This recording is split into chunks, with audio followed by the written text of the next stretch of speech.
What's cracking, guys? Omar Esop here. Here's my boy, Greg Nuckols. How's it going? And we're talking about probably one of the strongest dudes of all time, Paul Anderson. And we're also talking about increasing squat with an Anderson squat.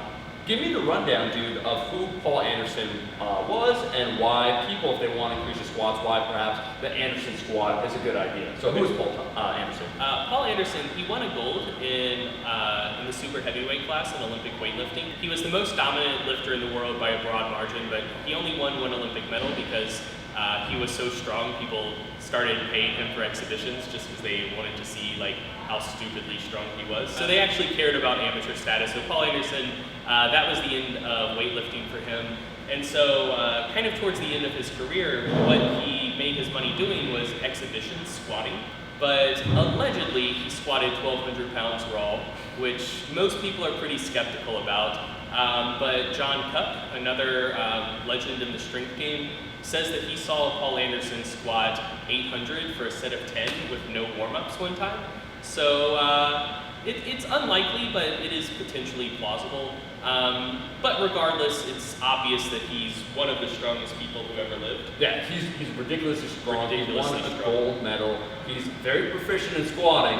So at the least, we should probably heed some of his advice when it comes to squatting. Right. And you're going to say today then, the video or the advice would be Anderson squats. Can you go over what those are and why they might be effective for lifters out there? Yeah, Anderson squats are basically squats from the bottom position, starting on the pins instead of starting with lowering the weight, instead of starting with an eccentric. The way Paul Anderson did them actually was progressive range of motion. He had two big oil drums basically, and he'd fill them up with water, and that would be his load. And then he'd dig a hole and stand in the hole, and squat these big oil drums for a few sets of a ton of reps. I don't know, whatever. And then every day he just filled the hole in a little bit, just another inch or so of dirt, until basically he was, standing on the ground and the oil drums were full depth for his squat, like that was how high they were. And so the Anderson squat is named after him. And usually now when people do it, they do it from full depth instead of that progressive range of motion. You can do it progressive range of motion, but a lot of the carryover is going to come just from doing it from full depth. Okay. The biggest, well, there are a few big benefits. One, people who tend to get out of position coming out of the hole, maybe they drop into it fast and then coming out of the hole, they pitch forward, their butt shoots up, something like that. From starting at the pins in the bottom, it can help you. You don't have to worry about staying in position, lowering the weight so much. You're there starting at the bottom.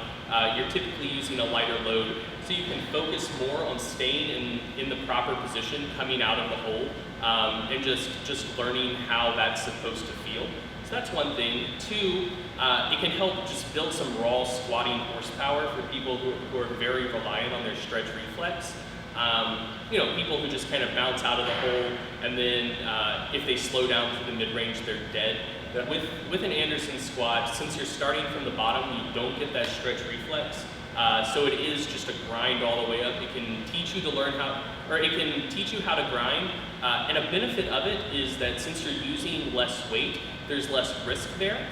So instead of trying to grind out a rep with 95% of your max, you can learn the feeling of grinding a weight. You can pick up that skill, but do it with considerably lighter weights. So it's safer on your body. Right. So what you can do actually is set the pins to the right height, and then unrack it like from the hooks the way you typically would. Walk back, set up, squat down to the pins. So then the bar's in the right position. And then you exhale, take a few breaths, get loose, let that stretch reflex dissipate, and then come on up. The two best ways you can use this, one, just working up to a heavy set of 1 to 3 reps. That's really going to teach you how it feels to grind. Also, if you want to get some challenging squat work in, but say your knees, hips, back are beat up a little bit, this is a great squat variation you can use. Because you can't load it quite as heavy, you can still get a hard squat workout in without having to load your body quite as much. And then for people who are kind of reliant on their stretch reflex and don't really have much speed and power through the sticking point, lighter sets of 3 to 5 reps with a weight that you can comfortably accelerate all the way through the movement. So starting from a dead stop, and you can keep the bar accelerating all the way through the sticking point. Normal loading for most people, for the 3 to 5 more explosive reps, usually 40 to 50% of your max is a good starting point, and then going up from there just as bar speed allows. And for the heavier loading, man, just work up to a heavy set of 3 to 1, like 1 to 3 reps the way you typically would. Most people find that at first it'll be around 70% of their max, and with practice that might get as high as 80-90% of your 1 rep max. So the Anderson squat is something people can incorporate if they want to build that bottom position power, learn how to grind, not using a load that they might fail or cause injury. Any final notes about implementing the Anderson squat? I thought that was fantastic. You explained everything. I think that's about it. Yeah, well, Paul, it worked for Paul Anderson. Okay, he was strong as hell, one of the strongest lifters ever. If powerlifting existed back then, he would have dominated that too, as he dominated Olympic weightlifting. So it kind of makes sense to listen to the dude. Greg, thanks for being on the video. Thanks for having me. If you liked the video, make sure to like the damn video. Leave a comment below what your favorite squat variation is. And once again, we'll be seeing all you guys, my rascals, in that next video. Peace.